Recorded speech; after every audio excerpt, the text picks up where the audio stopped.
This is the How to Stop Dieting podcast, the info you need to stop yo-yo dieting. Thanks for joining me.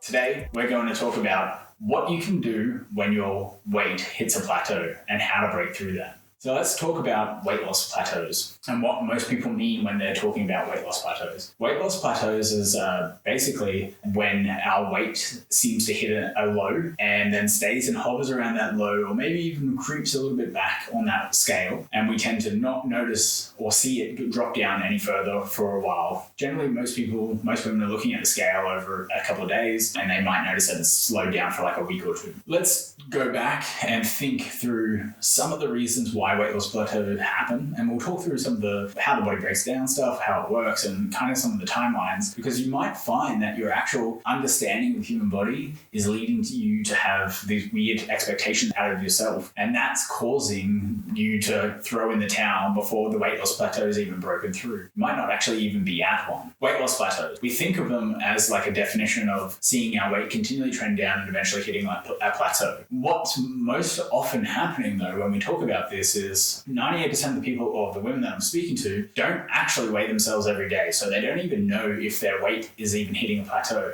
They're weighing themselves inconsistently. They're seeing, a slowdown or whatever happen. To even determine this, generally we need a month's worth of data at least consistently on every day to be able to say, look, all right, now we can see that there's nothing happening. And the reason we need a month is because we have menstrual cycle, we have water, sodium, food volumes, all of those changing on a day-to-day basis. We have the food macro types that we eat, so carbohydrates going to impact our body a little bit differently than proteins and fats. And from all of that, they're going to have physical impacts on the body. And then there's stress, which is the psychological stuff that we go through, our worries, concerns, gripes, whinges, complaints. Those things that happen at work, with family, with friends, with diets, with training, whatever it is that we're doing, to the body causes this little bit of stress responses. And that stress response means there's a bit of retention of water that happens over time. Most people call it inflammation, but you don't need to necessarily stress too much about that stuff. Instead, think about it like the body is just doing the things that it needs to do, and there are things that will influence that scale over time. So with that happening, we generally need 2 to 4 weeks of data to even see that there's a weight loss plateau going on. So generally, the first question that I ask when there's a weight loss plateau that someone said to me is like, hey, I'm struggling, my weight has hit a plateau and it's not really moving. I'm asking like, how consistently have you been actually weighing, and how consistent has your weight been at the same amount? Has it been fluctuating up and down? To determine this, what I get people to do is do a 7-day average, because there's so many variations that can happen on a day-to-day basis, and the scale is such an inaccurate measure of what's actually going on. We need a lot of data points, and then we need an average of those data points to give us indication of what's actually happening. Say you're at 150 pounds and you have data points, and you see that over a month you're still at 150 pounds from the start of the month and the end of the month. But you may actually notice that in the first week you are dropping weight because of that average, that rolling average, and the second week you regain a little bit of weight, third week you lose it again, and the fourth week you kind of regain. So across this month time period, you are technically at a weight loss plateau. Your body is still going through phasic losses of fat or whatever, body tissue, and then gaining it back, and then losing it again, and then gaining it back.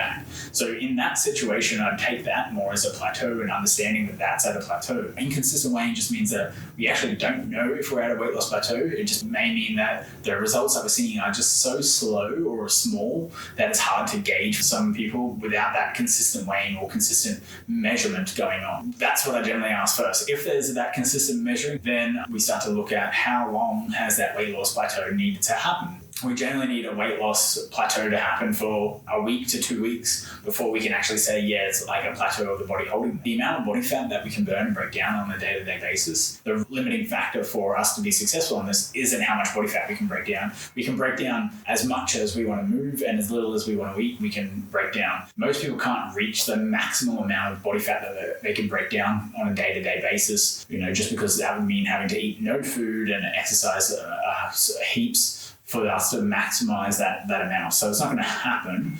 But like when we think about this, we're losing somewhere in the realm of grams of body fat per day, right? Most people aren't losing hundreds of grams to kilograms of body fat per day.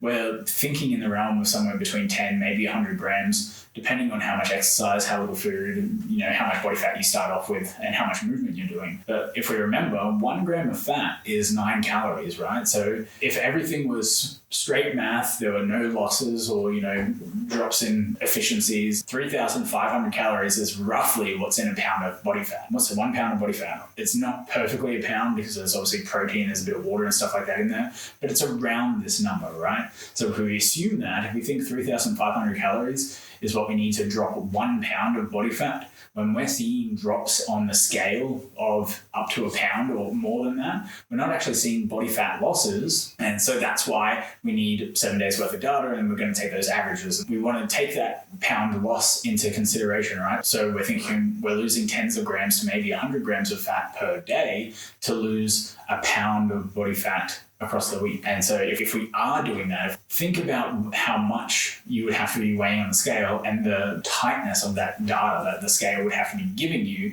to indicate that you're losing somewhere in that realm. If you're seeing on the scale 100 gram loss or less than 100 gram losses on a day-to-day basis, my scale doesn't report that, less than 100 gram changes. When I'm weighing myself, I can only see 79.9 or 79.8 kilograms. So I can't see 79.85 or 79.87. I can't see the smaller changes to indicate that I am losing more and more fat over time. It's such big numbers and big variations. That's why we need this consistency over time. But when we think about that 3,500 calories, say you're burning 3,500 calories across the week, that means 500 calories every day is getting burned. So when we divide 500 calories by 9, 45 grams of body fat, 45 grams of body fat is very hard for you to pick up on the scale. Unless you have a scale that's accurate enough to capture that, it's very hard sometimes for us to see fat loss rates in an amount that we're appreciative of. And because of that, a lot of the time our expectation of how much body fat we should be trying to be losing or breaking down over time is so much more. So we're seeing changes of 100 grams across the week and stuff like that. That should be pounds of body fat. Likely it's not really that high in body fat, but it's actually water, food mass, food volume, stress, a whole bunch of things. And so when menstrual cycle will change hormones, there's a whole bunch of things that impact the scale. Our expectation, because we see such fluctuations on the scale, is that at the end of the week, I should be seeing a lot of body fat drops because I'm burning 500 calories a day. That should mean I'm burning a pound of fat across the week. And so our expectation is really high. But in reality, on a day-to-day basis, we're seeing such small amounts. And so it's very easy to see no changes either on the scale for a few days for us to say, stuff it, I'm not seeing anything, my weight loss is at a plateau and I'm throwing in the towel, this diet doesn't work or I'm done, I'm giving up, or whatever the case may be. Because of that, because we're using an inaccurate tool and our expectations are generally different to what's actually going on with the physiology, it can be a little bit misleading. We can have this misunderstanding that's leading us to feel frustrated and throwing in the towel. So likely a lot of women don't understand this or know this. Now, some of those numbers, the hypothetical numbers, can't put my hand on my heart and say they're perfectly exact. We more often get consumed and overwhelmed with some of the numbers there instead of thinking about what actually should I be doing or what actually should I be focusing on so that I don't throw in the towel as soon as I see a weight loss plateau for a few days. So really, we want to be just continue being consistent. As long as we're eating less food than what we started off with doing, we're getting that activity that we set for ourselves up, we're spending the time focusing on getting good sleep, we're doing what we can focus on with stress management. If we keep doing all of those things, then the body will continue to break down and burn body fat. It's just undeniable law of thermodynamics. So we're going to eventually see it. It just means that it might not be visible for us to see in a small time, but we have to stop thinking about our body like it's a vacuum. Remember, we're dynamic beings. We go through so many things with us, and because of that, that means our expectations should be a little bit more kinder or lenient on ourselves. As long as you keep doing the right things for yourself, then your body will continue to show and you'll get the results over time.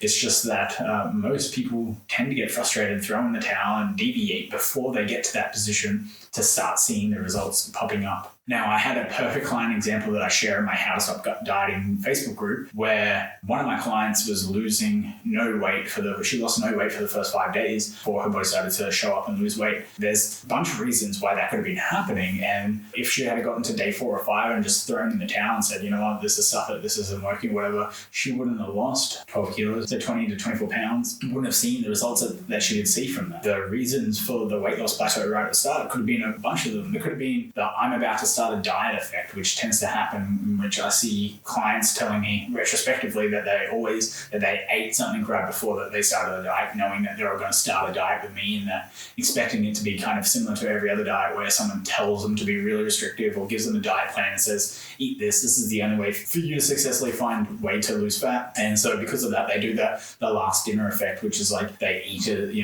have a pizza or they have a meal out, they get it out of their house so that they don't have that to tempt them when they're on a diet. And that means that the body has to break that stuff down, it has to burn off that fat, it has to use itself. It could be something like that. It could be the menstrual cycle was higher or different or at any particular phase and resisting or showing water retention. It could be a bunch of stress going on. There's a heap of factors for it. So if we get a little bit frustrated after 3 days or 4 days of data that shows that nothing's happening, we should throw in the towel for that, we may actually lose out on the chance for long-term sustainable changes to be applied. So really, we have to be consistent, we have to be patient, we have to be kind to ourselves, and remember that our expectations are generally really high for ourselves. That means we have to allow more time for those expectations to play out. We have to be able to see that stuff before we get to throw in the towel with it. So hopefully that was helpful. Hopefully this gave you some insight and some understanding into what's going on and the things that I've experienced with clients and the stuff that I've seen work. And generally, my understanding of weight loss plateaus and why I tend to see them being a big bugbear when it comes to being able to sustain weight loss. So hopefully that was insightful for you. If it was, let me know. Leave a thumbs up. I'd love to hear your thoughts and your ideas and understandings around this stuff as well. We're always learning, and I'd love to hear what other people are going through and experiencing themselves. Thanks very much for joining me today, and I look forward to talking to you all soon, and I'll see you in the next episode.